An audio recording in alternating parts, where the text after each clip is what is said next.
A humanidade atravessa um momento diferente de tudo aquilo que viveu ao longo de sua história, ou pelo menos da sua história recente. E não se discute apenas o presente, mas como a humanidade estará nos próximos anos, nas próximas décadas. E por isso estou recebendo hoje aqui para conversar conosco o professor Ismael Azevedo, que é doutorando em administração e também especialista na área de gestão e também na área de comportamento do consumidor. Ismael, em primeiro lugar, eu quero dizer que é uma satisfação para mim poder conversar com você sobre esse tema aqui. Obrigado, Vanderlei. Obrigado pelo convite. Agradeço muito. É importante a gente poder levar esse conteúdo de conversa para a sociedade, sobretudo a sociedade empresarial, né, do nosso estado, que é tão rico, inclusive, pessoas empreendedoras, pessoas competentes, corajosas, né? Um estado que não é um dos mais ricos do Brasil, mas que, se a gente for olhar, temos aí cidades com um índice de desenvolvimento humano super acima da média, que seria, e graças aos empreendedores, né? Tem essa coragem diante da dificuldade do interior do estado, da falta de água, mesmo assim conseguem tocar os seus barcos, né? Os seus comércios e tudo mais. Então, Ismael, muito obrigado pelo convite. em primeiro lugar, o que me levou a fazer esse convite a você é porque eu tenho acompanhado seus comentários no Facebook, principalmente, e são sempre comentários muito bons, as pessoas sempre dão bons feedbacks desses comentários. Então, assim, eu queria entender mais da tua visão, especialmente sobre o momento que estamos vivendo e sobre o que iremos atravessar daqui para frente. Falando especificamente sobre comportamento do consumidor, você acha que viveremos um novo mundo? O consumidor vai se comportar de maneira diferente do que vive hoje? Vanderlei, essa pergunta é tanto quanto difícil, mas ela é necessária. Ela é necessária para fazer essa reflexão.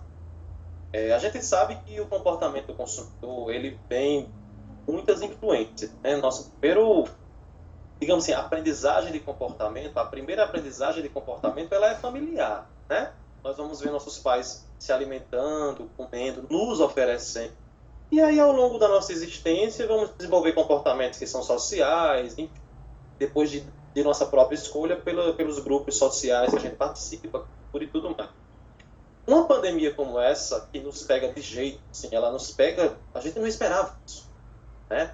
Ninguém imaginava que, de repente, 2020 ia ser o ano do fica em casa, você pode estar desempregado, né? A gente não sabe, ou perder o emprego, enfim. E teremos, sim, muitas mudanças. Qualquer analista no mundo que quiser analisar qual será a mudança, ele vai cometer grandes erros. Porque, assim, ao longo da história, nossos comportamentos, depois de grandes problemas como guerras, pandemias e tudo mais, eles são comportamentos de grande euforia, né? De felicidade. Para alguns historiadores, pronto, Leandro Carnal ele fala aí. Porém, quando a gente vai olhar outros estudiosos, como Luiz Felipe Pondé, ele já vai dizer que, na verdade, depois de uma grande pandemia, ele é mais de negar que vai mudar, né? Ele é mais pessimista. Ele fala que talvez muita coisa não mude. O que é que eu olho no âmbito de gestão, comportamento e tudo mais? Essa pandemia, ela nos faz nos privar, né? A gente se priva de consumir determinadas coisas que nós gostamos. Por exemplo, eu estou privado de tomar minha cervejinha na praça na sexta-feira. Eu estou privado de sair com um colega, dois, depois do trabalho na quarta e assistir ao jogo do Flamengo, né? No espetinho, por exemplo. Né? A gente está privado disso. Não está tendo jogo, não está tendo a cervejinha, não está tendo espetinho. E muita gente vai estar privada de tomar café na rua pela manhã. Né? E, como todo mundo sabe, minha mãe tem quiosque de lanche, muita gente se afastou dele. Então, a gente vai ter um comportamento, talvez, de maior consumo em casa. A gente nem pode negar isso. Né? Isso seria não conhecia o isso seria algo que passaria para o nosso comportamento a partir de agora, ou seria um período curto? O que você acredita? Isso aí, Vanderlei, vai ser um período curto. Vou te dizer por quê. O ato de a gente consumir, né, determinadas coisas como o meu espetinho lá no jogo e tudo mais, ele não é o consumo com a finalidade em si mesmo. ele é um consumo social. Claro que o consumo do delivery ele pode aumentar por uma questão mesmo de, digamos, de comodidade, né? Muita gente que não ia para o delivery porque achava o delivery, digamos, chato ou caro pagar a entrega, hoje talvez ele use mais. Mas se você olhar os números do iFood, por exemplo, que o iFood é a grande empresa brasileira, que é do grupo Mobile, né? Mobile. Eles fizeram uma certa crença de que nessa época de pandemia eles iriam precisar de mais gente para trabalhar, de mais entrega. E os primeiros números do iFood, eles dizem que não. Mas por que, Vanderlei? Dizem que não. Eu dizia muito isso, gente, o consumo ele não vai mudar para o online de uma hora para outra, não é bem assim. Porque para eu consumir em casa, eu tenho que ter dinheiro também. E nossa renda, ela sofreu um impacto. E o nosso consumo está mais ligado à renda do que à cultura. E o brasileiro ele tem uma renda discricionária. O que é a renda discricionária? A renda que sobra das nossas dívidas obrigatórias, por exemplo, eu moro em Natal, né? Estou em Parelhas agora, mas eu moro em Natal. Eu pago aluguel, eu pago energia, eu pago internet. Isso é obrigatório. Se eu não pagar, eu sou expulso. Cortam minha energia. Então, o que sobra, o discricionário, aquilo que eu posso gastar como quiser, é muito pouco. E agora, muito pouco ganhando menos, quer dizer, é menos ainda. Então, essa ideia de consumo vai mudar porque eu vou consumir em casa e vou comprar do delivery, não é por aí. A meu ver, talvez a gente vá mudar para o que a gente chama hoje na teoria da alimentação de comfort food. O que é comfort food? Aquela comida caseira ou comida que me remete à minha avó, minha mãe, as nossas alimentações mais confortáveis, gostosas, entendeu? Uhum. Então, acredito assim, Vanderlei, nós vamos nos repensar como consumidores, tá? Nós não vamos nos repensar, mas do ponto de vista geral. Então, não vamos mais, talvez, nos endividar de roupa que a gente não usa, porque era comum. Convenhamos, quem é que não tem aí em casa uma roupa com etiqueta que ainda não usou? Não, porque quando eu for para uma festa, essa roupa aqui, quem é que não tem em casa, digamos, um notebook, um computador? Quem tem mais dinheiro? Claro, você acha então... desculpa, você acha então que as pessoas vão passar a ficar atentas para aquilo que é supérfluo e passarão a dar mais importância àquilo que é de real necessidade, não só agora, como daqui para frente? Seria isso? E exatamente, aí onde eu ia chegar, obrigado. É aí onde eu ia chegar. Porque assim, a partir de agora, as pessoas vão lembrar, a gente nunca tinha passado por uma crise tão cruel como essa. Nós já tivemos crises, né? Mas crises financeiras, lá em 2008, 2009, né? Aquela época lá da grande bolha americana, a gente teve uma crise aqui, mas ela era uma crise por consequência de algo do mercado que estava desajustado, né? Foi um reajuste da economia. Quando a gente vê uma pandemia dessa, ela nos lembra que, tipo, cara, eu não aprendi com a crise anterior, eu continuei gastando, então acredito eu que o grande comportamento que a crise trará vai ser esse comportamento de evitar coisas que sejam muito supérfluas. Eu acredito. Mas esse comportamento, porque o brasileiro ele é muito social, ele é muito carismático. Uhum. Nós gostamos do abraço, do aperto de mão. Então, eu acredito nessa ideia de que nós vamos agora ter um comportamento de não sair tanto. Não, talvez a gente tenha um comportamento agora de comprar novas máscaras. Então, Ismael, mas tem uma questão aí que você falou sobre essa questão do abraço, do chegar perto, do beijo e tal. O mundo inteiro fala que os latinos são assim, né? Que os latinos são pessoas que são mais achegadas, mais enamorados, como falam, e são mais calientes. Mas eu estava pensando sobre isso há alguns dias e pensando o seguinte: os europeus dizem que são mais frios, os asiáticos também, os norte-americanos da mesma forma. Mas talvez esse povo seja assim, e aí eu levanto essa questão aqui para você, pelo fato de eles já terem atravessado outras pandemias e isso passou para a cultura deles. Você não acredita que isso tem uma relação, o fator histórico deles terem atravessado algo parecido, e se isso também não vai influenciar na nossa cultura? Se nós latinos não passaremos a ser pessoas também mais frias nesse sentido? Acredito que não, Vanderlei. Eu acho que aí, porque é um traço cultural nosso enraizado. Tem uma historiadora, a Lilian Swart, não sei se você conhece, mas ela faz parte do Centro de Antropologia Social da USP, e ela também é uma professora da Universidade de Princeton, lá nos Estados Unidos. Ela é uma brasileira, e no seu último livro, que ela vai falar sobre o autoritarismo brasileiro, essa história do autoritarismo e tudo mais, ela vai relatar a influência do nosso carisma no nosso modo de vida, né? Nessa questão da gente ser muito afim do outro, de conversar, ter muito apreço pelo outro, na verdade. Né? Chegar, apertar a mão, abraçar. Eu não estou dizendo que nosso comportamento ele não vai sofrer uma pequena mudança, mas é como eu digo, eu acredito mais que a preocupação com a máscara como acessório de vida, como algo que o comércio vai oferecer, certo? Acredito que o consumo para a máscara, a máscara, que é uma coisa japonesa, né, oriental, Sim. chinesa, lá eles têm essa cultura. Eu acho que esse consumo de máscara, ele fica. Quando seu filho tiver doentinho, se Deus me livre e guarde, né? Uhum. Mas, meu filho, bota a máscarazinha pra escola, sabe? Essa aqui é bonitinha, do Batman. Tem essa aqui do Homem-Aranha, você quer... Mas eu vou fazer um comparativo, e eu concordo contigo nesse sentido, mas eu vou fazer um comparativo aqui e você me diga se eu estiver falando um absurdo. Mas, por exemplo, na década de 80, foi descoberto aí o vírus da AIDS, o HIV. Anterior a isso, as pessoas tinham o hábito, muitos deles, pelo que eu escuto de histórias das pessoas mais velhas, de que se faziam sexo sem qualquer tipo de proteção, né? O pessoal que frequentava, por exemplo, cabarés, essas coisas do tipo. E fazia sem proteção. A partir daí, passou até aquela cultura de, sexo seguro é com camisinha. Então, você acha que é algo parecido com isso? Pesado, né? O marketing da ideia. Isso é o marketing da ideia. Isso é maravilhoso, esse tipo de estudo, viu? Eu gosto de estudar isso. Tipo, hoje temos o Se Beber Não Dirija, né? Isso, também. E as pessoas parecem que estão parando de beber para dirigir. Então, assim, vamos lá. Uma coisa, Vanderlei, é você não ter cura de uma doença. E o HIV, naquela época, nos anos 80, ele não tinha cura. Eu fiz um estudo sobre HIV, deve estar na internet. Ainda não tem, né? Ele tem paliativos. Não, então, não tem cura.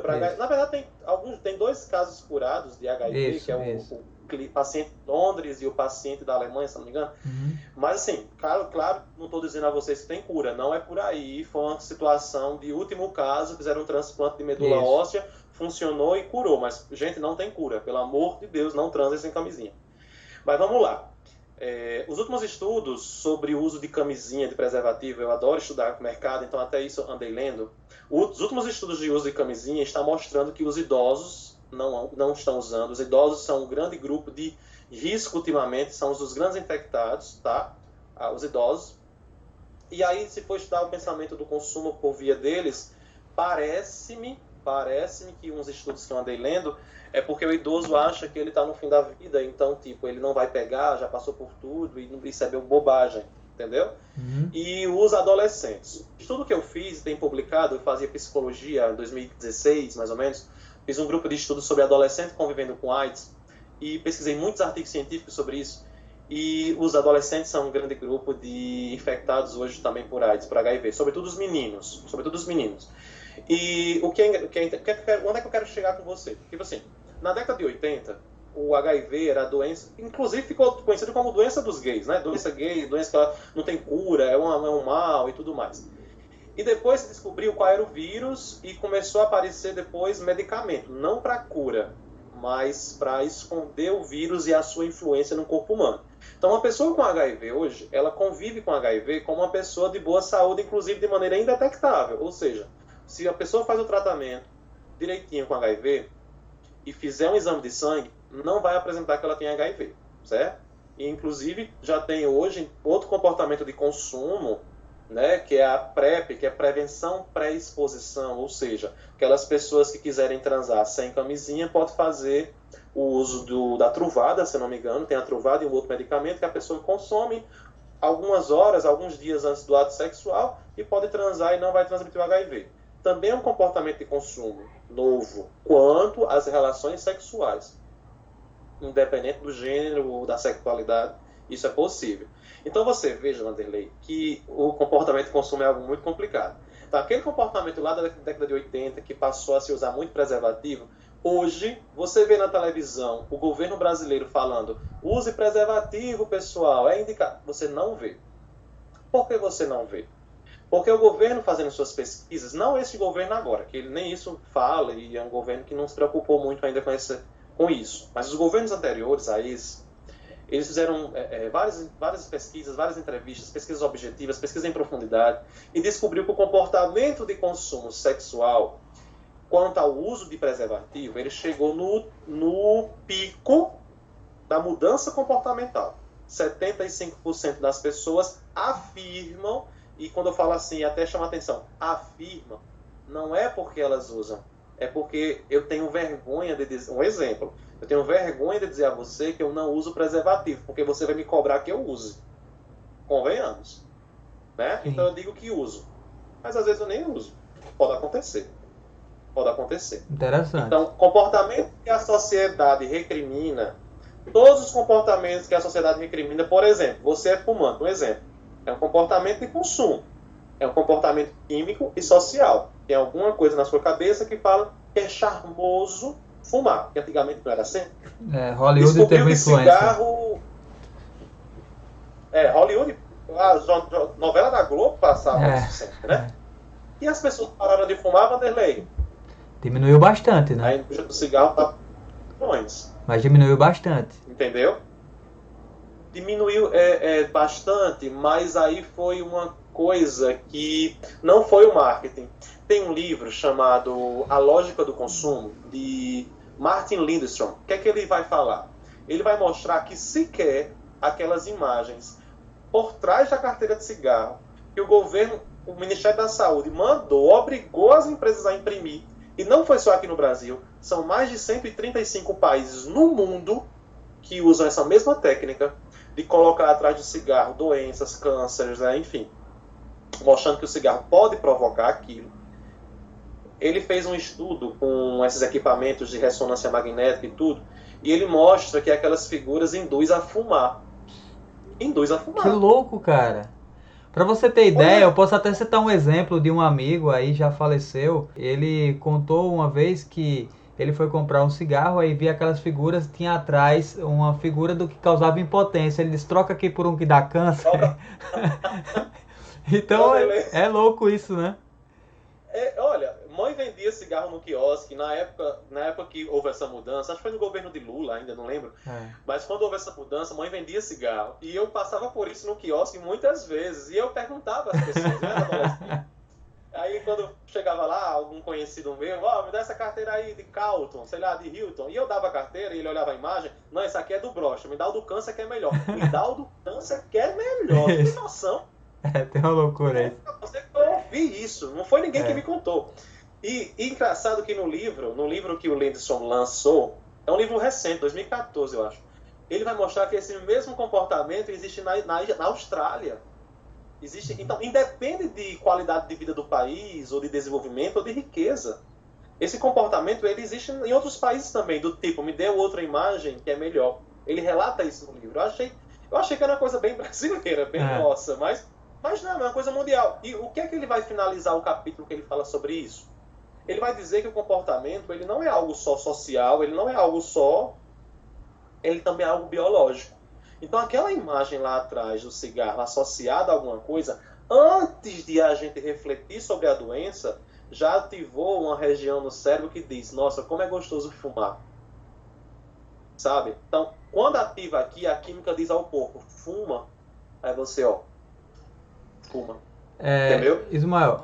O ponto de consumo é muito complicado. Eu estudo isso faz uns 2, 3 anos que eu leio, tenho uma especialização nisso, tenho um livro sobre isso, e sempre que eu vou lendo mais, eu fico ainda mais espantado, porque tipo, eu trabalho com marketing há tempos, eu me formei na área de marketing, administração, mas meu estágio foi em marketing em 2009. Então são 11 anos que eu sou formado, e quanto mais eu leio, mais eu descubro que eu não sei nada, entendeu? Ismael, trazendo para esse momento que a gente está vivendo agora, quais serão os impactos na economia desse momento, nessa mudança de comportamento do consumidor para agora e para frente? Tipo assim, a gente viu aí que está rolando uma deflação, porque eu acho que está segurando, para não ser completamente uma deflação, é o preço da alimentação, né? Feira aumentou muito o preço, talvez seja o único o único setor que ainda está aumentando preços por causa do capitalismo é isso, né? A lei da oferta e da procura. Mas eu queria saber o comportamento, como isso vai afetar na economia. Ou seja, deve ter gente que está ganhando dinheiro e que provavelmente vai se dar bem com essa mudança comportamental, porque a sociedade é dinâmica, né? Então, assim, alguém ganha, alguém perde. Então, como é que vai ser esse impacto? Olha, Vanderlei, os impactos, assim, eles chegam de cara, os grandes impactos é no que a gente chama setor de hospitalidades. O que é o setor de hospitalidades? Turismo, música, show, festa, porque simplesmente não tem, né? Aglomeração não pode. Então, cinema está fechado, Globo cancela a novela, filme que ia sair agora não pôde sair porque não tem como lançar, filme que estava sendo gravado, seriado Netflix estava sendo gravado, segunda temporada, terceira, estão todos cancelados também. Então, assim, primeiro impacto que muito me entristece, porque eu moro em Natal, né? Então, lá em Natal é turismo, né, cara? Assim, é a segunda capital de turismo dos europeus, a Península Escandinava, por exemplo. E a gente andar na via costeira e ver aqueles hotéis todos fechados, sabe? Os barezinhos que tem lá, os ambulantes, centenas de ambulantes, né? Que deixam de vender. Então, o primeiro impacto, Vanderlei, vai ser no setor de hospitalidades, que nós chamamos, aqui em Paris, se representa pela Praça Arnaldo Bezerra, quiosques que não estão abrindo, em Caicó pela Praça dos Trailers também, as franquias, né? Então, o grande impacto desse pessoal é porque eles são pequenos empreendedores. E esses empreendedores, eles não conhecem o mercado, necessariamente. Eles não têm um estudo do comportamento de consumo, por exemplo, dos consumidores dele. O mercado-alvo, que a gente chama no marketing, né, estuda a segmentação, estuda primeiro o seu mercado-alvo, que é aquele cliente que de fato você quer captar, porque ninguém vende para todo mundo, né? Não tem não existe um produto que todo mundo consuma. Se você falar, Ismael, tem água, mas tem 14 pessoas no mundo que não podem consumir água. Elas têm alergia à água, 14 pessoas no mundo. Então nem água pode ser consumida por todo mundo de qualquer maneira. Então, assim, é muito difícil a gente imaginar a economia daqui a um certo tempo, porque muitos... a gente tem que ser realista, né? Tem como se fazer uma live mentindo. Então, assim, muitos vão fechar. Muitos. Muitos não vão resistir, muitos vão fechar, e a fila de desemprego, que nos Estados Unidos já bateu 2 dígitos, estava em pleno emprego lá, aqui no Brasil, que já era 12 milhões e 800 mil pessoas, vai subir para 20 milhões aí muito facilmente. Então, mas esse é o principal argumento de quem critica o isolamento horizontal, que é o isolamento, eu vou explicando para as pessoas aqui, é o isolamento que todo mundo fica em casa, né? O horizontal, e defende o isolamento vertical. Então, essas pessoas têm razão? Não tem razão, Vanderlei. Assim, vamos primeiro separar, né? Porque assim, o comércio, ele depende de comprador. Então, um comércio aberto, ele não quer dizer que você vai comprar, porque você não vai sair de casa. Você não vai sair de casa, você não tem dinheiro, você não vai se arriscar em sair de casa. Entendeu? Então, assim, o isolamento, da maneira que ele foi imposto em todos os países de gestores inteligentes, me perdoe falar até dessa maneira, mas de gestores inteligentes, Espanha, Alemanha, Nova Zelândia, ele é o isolamento ideal, porque primeiro a saúde. Não adianta o seu comércio estar aberto se você não tem quem compre. E as pessoas não vão comprar porque não podem sair de casa ou porque não tem mais o dinheiro para comprar. Bom, não se discute. O isolamento tem que ser lockdown. Se tivéssemos feito lockdown desde o começo, ia ter impacto? Ia. Mas ia ser como a Argentina. Quantas pessoas morreram na Argentina? Não foi nem 200 ainda. E o que o governo argentino fez? Ele é um governo quebrado. Estou falando de um governo quebrado. O nosso problema é porque o nosso governo ele não entende que ele pode gastar. Ele não quer gastar. Certo? Então, assim, para a economia, o baque vai ser muito grande, porque se o governo tivesse feito lockdown, como a Argentina fez, determinado, 2 meses, em casa, todo mundo em casa, para evitar contaminação, quem sair na rua vai pagar multa e cobrar essa multa. Porque aqui se põe multa, como o próprio presidente tem uma multa no IBAMA, e depois vem outro por trás e diz, dá baixa na multa dele, porque ele não pode ser, não vai pagar não. Ele estava pescando no lugar inadequado e tiraram a multa dele. Então, quer dizer, isso não é exemplo para o país, convenhamos. Então, se o governo tivesse dito, não é gripezinha, é doença que mata, porque gripe também mata, mas essa mata muito mais porque não tem cura, e a gripe mata porque realmente às vezes vai deixar a pessoa muito debilitada. Mas a gripe tem diversos tratamentos para gripe, então não é gripezinha. É uma doença que ninguém conhece. Bom, estamos estudando isso ainda. Estamos não tão estudo, mas enfim, quem está estudando está tentando mostrar algum caminho. E o governo não fez. Então, a nossa economia vai sofrer muito, Vander. Muito. Muito pela ausência de atitude do governo quanto à economia. Você não viu. Quando a pandemia chegou, nós já tínhamos liberado do Tesouro Nacional para gasto público 1 trilhão e 200 bilhões de reais. E por que ele não usou esse dinheiro até agora? Nós já tínhamos, no caixa do câmbio brasileiro, 370 bilhões de dólares. Para trocas cambiais, vendas em dólar swap. Por que ele não vendeu? Já que o dólar estava R$4 ainda, por que ele não vendeu uma parte disso para investir, para poder pagar o salário do trabalhador, para ficar em casa, para poder dar esses R$600, que é uma miséria? Então, assim, ele com atitudes, organização, com gestão, ele tinha feito uma dinâmica econômica para a gente estar saindo agora, como a Europa está saindo, cara. Eu digo mais, eu estava conversando, eu conversei, acho que há 2 semanas, com um economista que disse que o governo poderia, sim, fabricar moedas agora, porque a gente está vivendo uma deflação. Então, se é possível, se a gente está vivendo uma deflação, fabricar moeda agora não teria um impacto negativo na nossa economia, foi o que ele disse. E o que era melhor fabricar, mas assim, eu digo mais, vou até ser um pouquinho mais adiante, que eu assisti, inclusive, porque o seu professor ele é muito bom. Sim.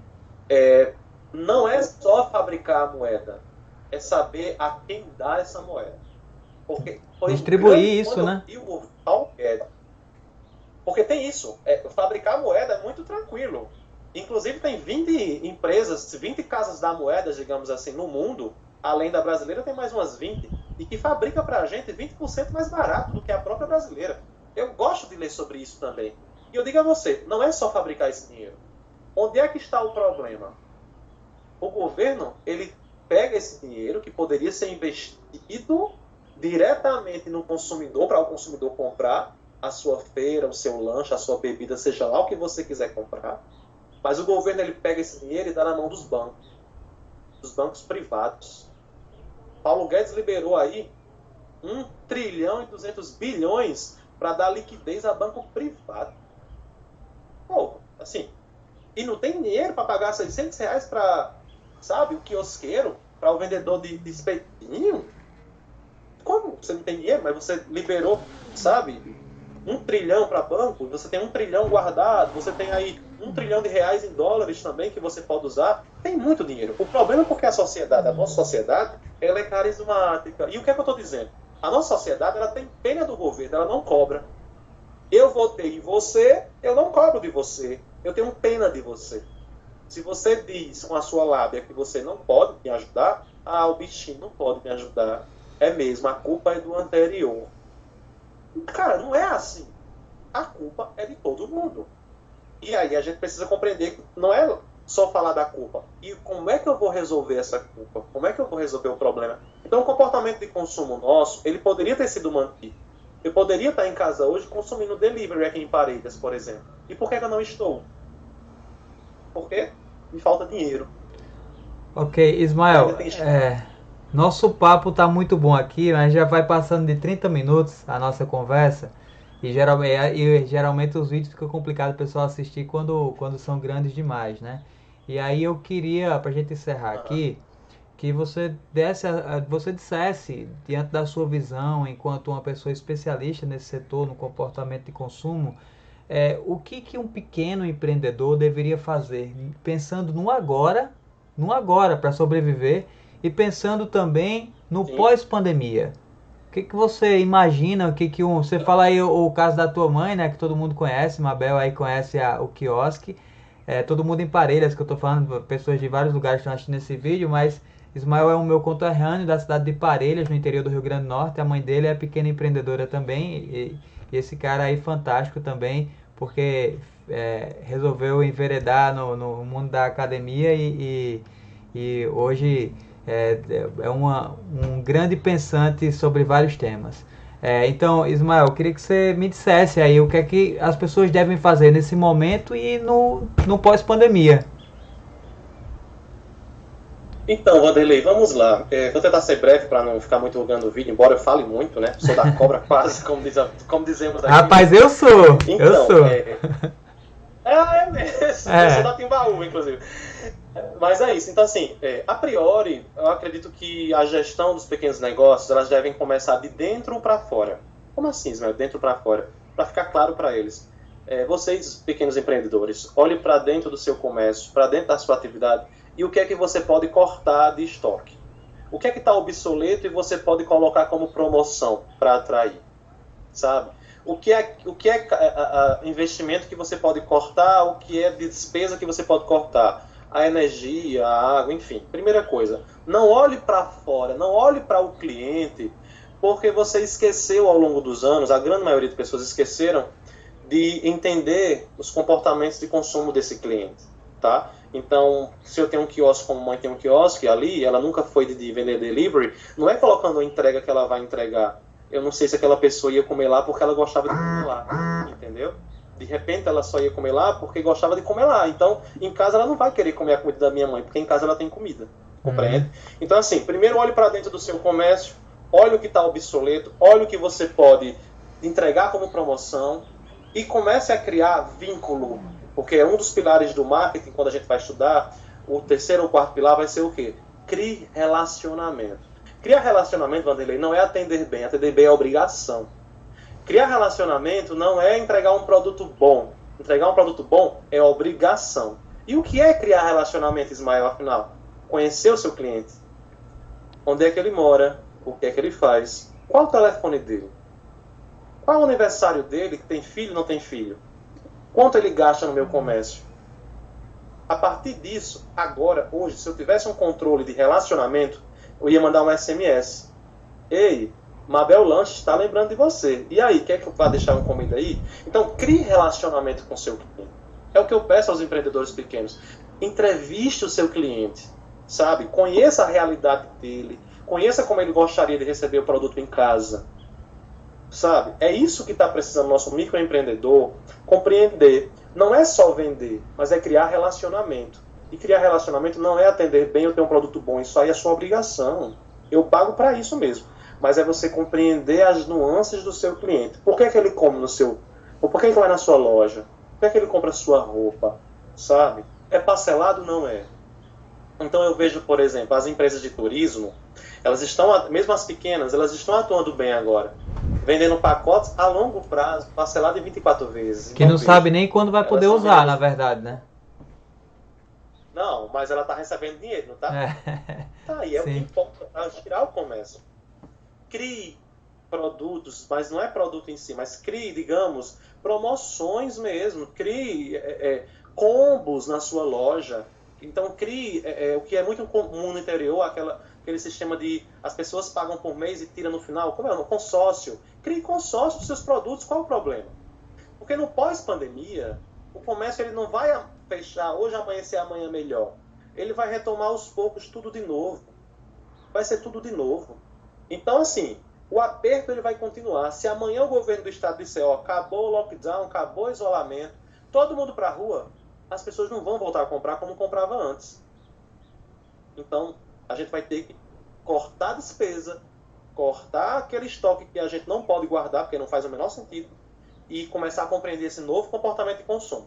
Que eu insisto em dizer, nós não iremos mudar muito o comportamento de consumo do ponto de vista de socialização. Eu vou continuar querendo ir no meu espetinho, eu vou continuar querendo ir no cinema, eu vou continuar fazendo algumas coisas. Eu só talvez não gaste a mesma quantidade de dinheiro. Entendeu? Então, eu acredito que só isso vai mudar realmente de fato. A cultura brasileira. Esse novo chame a poupança. Poupar um pouco hoje, porque amanhã pode vir uma outra pandemia. E segundo o Átila, Sim, alguma coisa, não um lembrar. biólogo Mas muito famoso. o biólogo maravilhoso, ele já disse, as pandemias serão recorrentes. Ele já disse na entrevista no Roda Viva, na TV Cultura, outro dia. Então a gente precisa compreender esse ciclo pandêmico que nós vamos viver, porque a gente tem que se preparar para ele. É uma mudança cultural, realmente. Você vê os países que passaram pela Segunda Guerra Mundial, na Europa, você tem o hábito de estocar comida, né? Porque nunca se sabe quando é que algo vai acontecer novamente. Faltou papel higiênico nos países. Pois é. Né? Olha. Pois é. Ismael, de toda maneira, eu quero te agradecer aqui por esse bate-papo, foi muito bom. Eu espero que muitas pessoas que tenham acompanhado ou que estejam acompanhando essa nossa conversa aqui possam aproveitar algo para poder tornar melhor esse momento. Forte abraço e muito obrigado. Muito obrigado pelo convite, abraço a todos e qualquer coisa, chama que a gente está disponível sempre para vocês. Obrigado. Valeu, abraço.